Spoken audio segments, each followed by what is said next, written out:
আপনারা জানেন যে বাংলাদেশের 5ই আগস্টের পরে যে একটা অস্থিতিশীল তৈরি করার জন্য একটা গোষ্ঠী বিভিন্ন রকমের অশান্তি বিরাজ করছে, মানে সমাজের করার চেষ্টা করছে।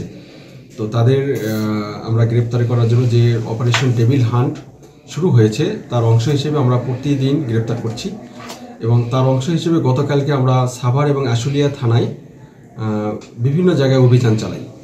অভিযানে আমরা 12 জনকে গ্রেপ্তার করতে সক্ষম হই। এই 12 জনের মধ্যে থেকে উল্লেখযোগ্য হলো মোহাম্মদ সাব্বির আহমেদ, যে যুগ্ম সাধারণ সম্পাদক ছিল ঢাকা জেলা ছাত্রলীগের। তাকে দেখা গেছে যে সে ছাত্রদের উপরে গুলি চালাচ্ছে প্রকাশ্যে, সেই ভিডিওটাও রয়েছে। এছাড়া হলো ভাকুরতা ইউনিয়ন 7 নম্বর ওয়ার্ডের হলো আওয়ামী লীগের হলো সভাপতি, তাকে গ্রেপ্তার করা হয়েছে।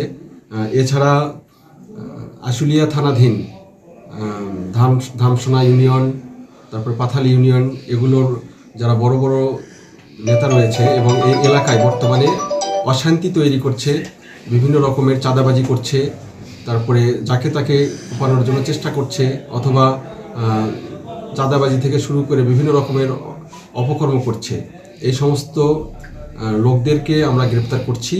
গ্রেপ্তার করে আমরা বিজ্ঞ আদালতে আজকে তাদেরকে সোপর্দ করা হবে।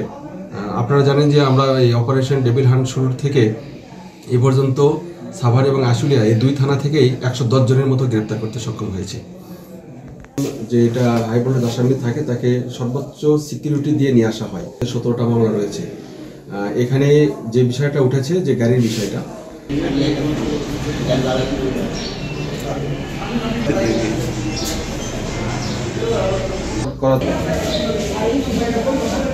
ভাই মাথা উঁচু কর।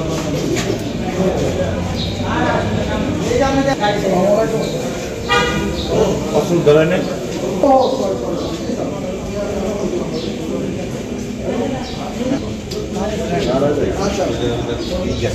রবিন ভাই, হেলাল ভাই, অস্ত্রটা উদ্ধার হয়নি, যে অস্ত্রটা গুলি করছিল।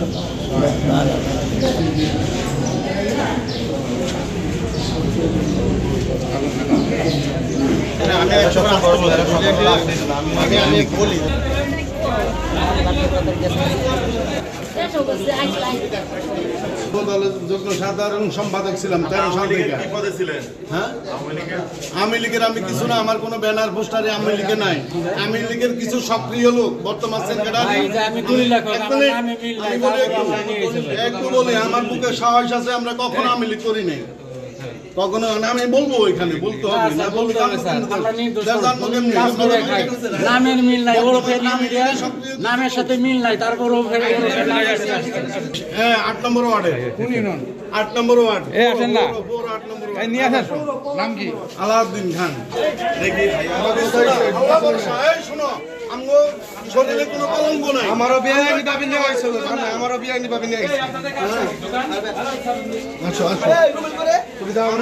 আমি ভাই বলি, আমি লিখে অনেক সক্রিয়, ওরা নতুন করে বিএনপির কিছু আমাকেও বেআইনি ভাবে থানা নিয়েছে। আমি একজন স্টুডেন্ট।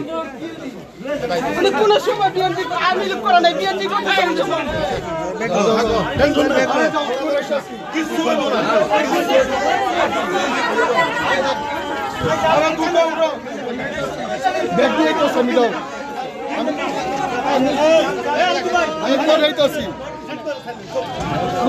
আমি দেখতেছি, আমি করে দাও।